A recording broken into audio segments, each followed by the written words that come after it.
Hey, I'm Brent Harris, and I've been posting some videos about field goal kicking, and today I'm going to post another one. We're going to focus totally on field goal kicking right now, off the ground. And after you're in high school, you're going to be making the transition from kicking off a block to kicking straight off the ground. And I want to give you a few pointers on how to make that transition a little bit easier. So, first of all,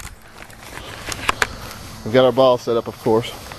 We're going to be kicking at this tree right here. There's my dog. And this is what I've kicked on my whole life. This is right where I learned how to kick a football. I played college football for 3 years, had some arena tryouts, and about to start getting into trying out for Arena League again. So here we go, we get started. I don't have a hold or anything. Usually when you're kicking a field goal, as you all know, you like the ball to be tilted somewhat like this. If you're a right-footed kicker, it's gonna, it's gonna tilt to the right side, somewhat like that. And that's because that's going to give us the most area of the football that we can hit with our foot. And we'll go ahead and show you the foot position right now. I'm not going to be able to tilt the ball, but you can kind of get what I'm talking about. You want your toes pointed down and out to the right side of the football for a right-footed kicker. Vice versa if you're left-footed. And here's what your foot should look like when you hit the ball. You want this plant foot right here. You want it about a good foot length distance away from the ball. You don't want to be reaching for it or anything like that. You want to hit the ball like this. You want to be hitting it right here on this big bone. Now the reason for that is that big bone is the largest surface area on your foot. So if I'm coming in to kick the ball and I try to kick it with just the side, which a lot of people will teach you to kick like this, just the side of your foot, which is a way I learned how to do, you're getting a lot of the surface area on the ball, but you're still having to generate a lot of power from inside of your quad muscle. And that's going to produce a lot of strains, tears, things like that. So this way, our foot is hitting the ball off that big bone, and we're using this part of our quad right here and pulling through the ball. That should be pretty much standard for anyone who's a soccer style kicker. Now, let's talk about the differences between kicking off the ground and using a block. When you're using that block, it's going to give you an extra lift. You have lift immediately off that block. So you really don't. The thing you need to be concerned about in high school is just putting it through. In college, it's totally different. You want a quick lift on the ball, accuracy, distance. It can come later, but right now we're going to focus on PATs, getting the ball up in the air and accurately. Now, our plant foot. Let's talk about the plant foot.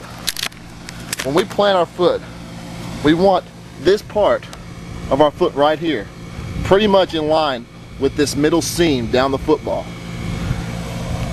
We don't want to get in front of it like a lot of people do. Why do I do that? Because I want to get under the ball. You hit it like this, trying to get under the ball, you're going to clip it off to the right. And that's not going to be accurate. You want to be as consistently close to being even with the middle part of your foot and the middle seam of this football. Again, about a foot's distance away. Because if you're out here more, you're reaching for it, you're going to hit it off the toe part of your foot. So about a foot's distance away, boom, right there. Now let's talk about steps. There's no right or wrong way to do steps, okay? You'll look at kickers like Adam Vinatieri, he uses a two-step technique. Others like Sebastian Janikowski uses a one-step technique. I've done a million of them, okay? And I'm starting to retrain myself again to the standard 3 steps back, 2 to the side. So, what we want to do is 3 regular steps back. This is what I'm doing. Find the way that works best for you. If you have a faster leg, you're going to have to adjust. If you have a slower leg, you're going to have to adjust. This is what works for me. A 3-step straight back drop, 2 to the side, shoulder width to the side. Not long steps, just normal steps.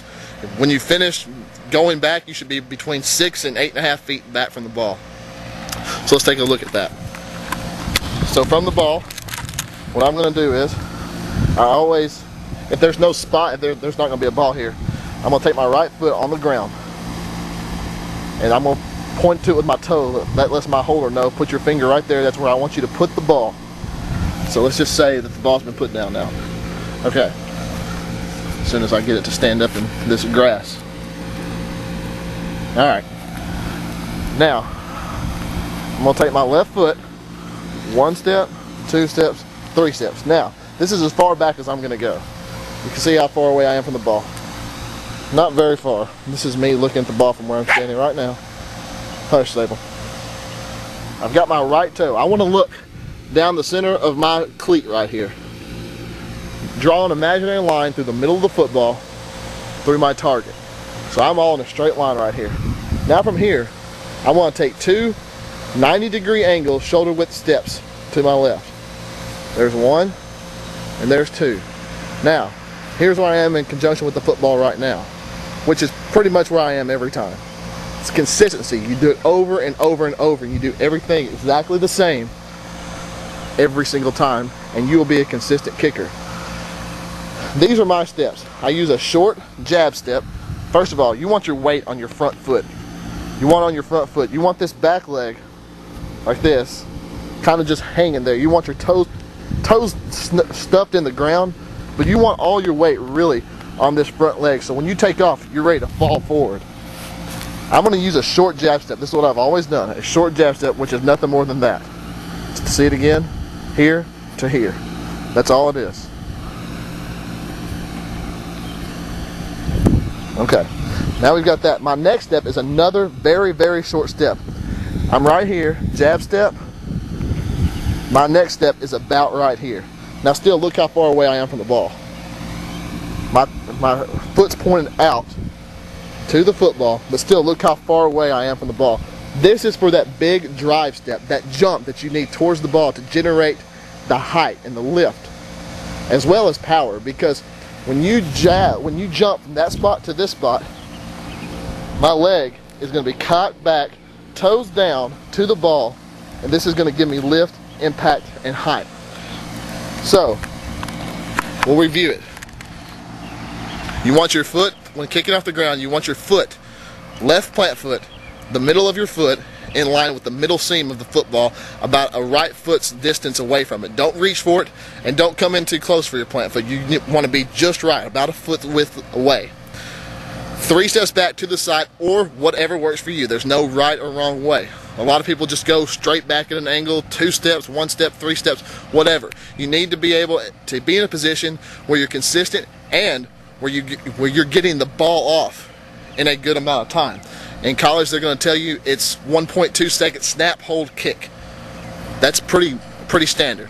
And it's going to, when you start doing that from high school, when they really don't time you that much, to go into college, they're going to really time you, and you got to get the ball off quick. But the key is being consistent.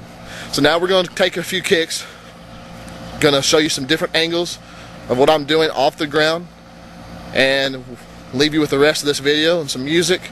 Just watch a few kicks. Any questions, just message me, leave a comment, and we'll see you next time. And when we do come next time, we'll be looking at punts. So have a good one, and here's a few.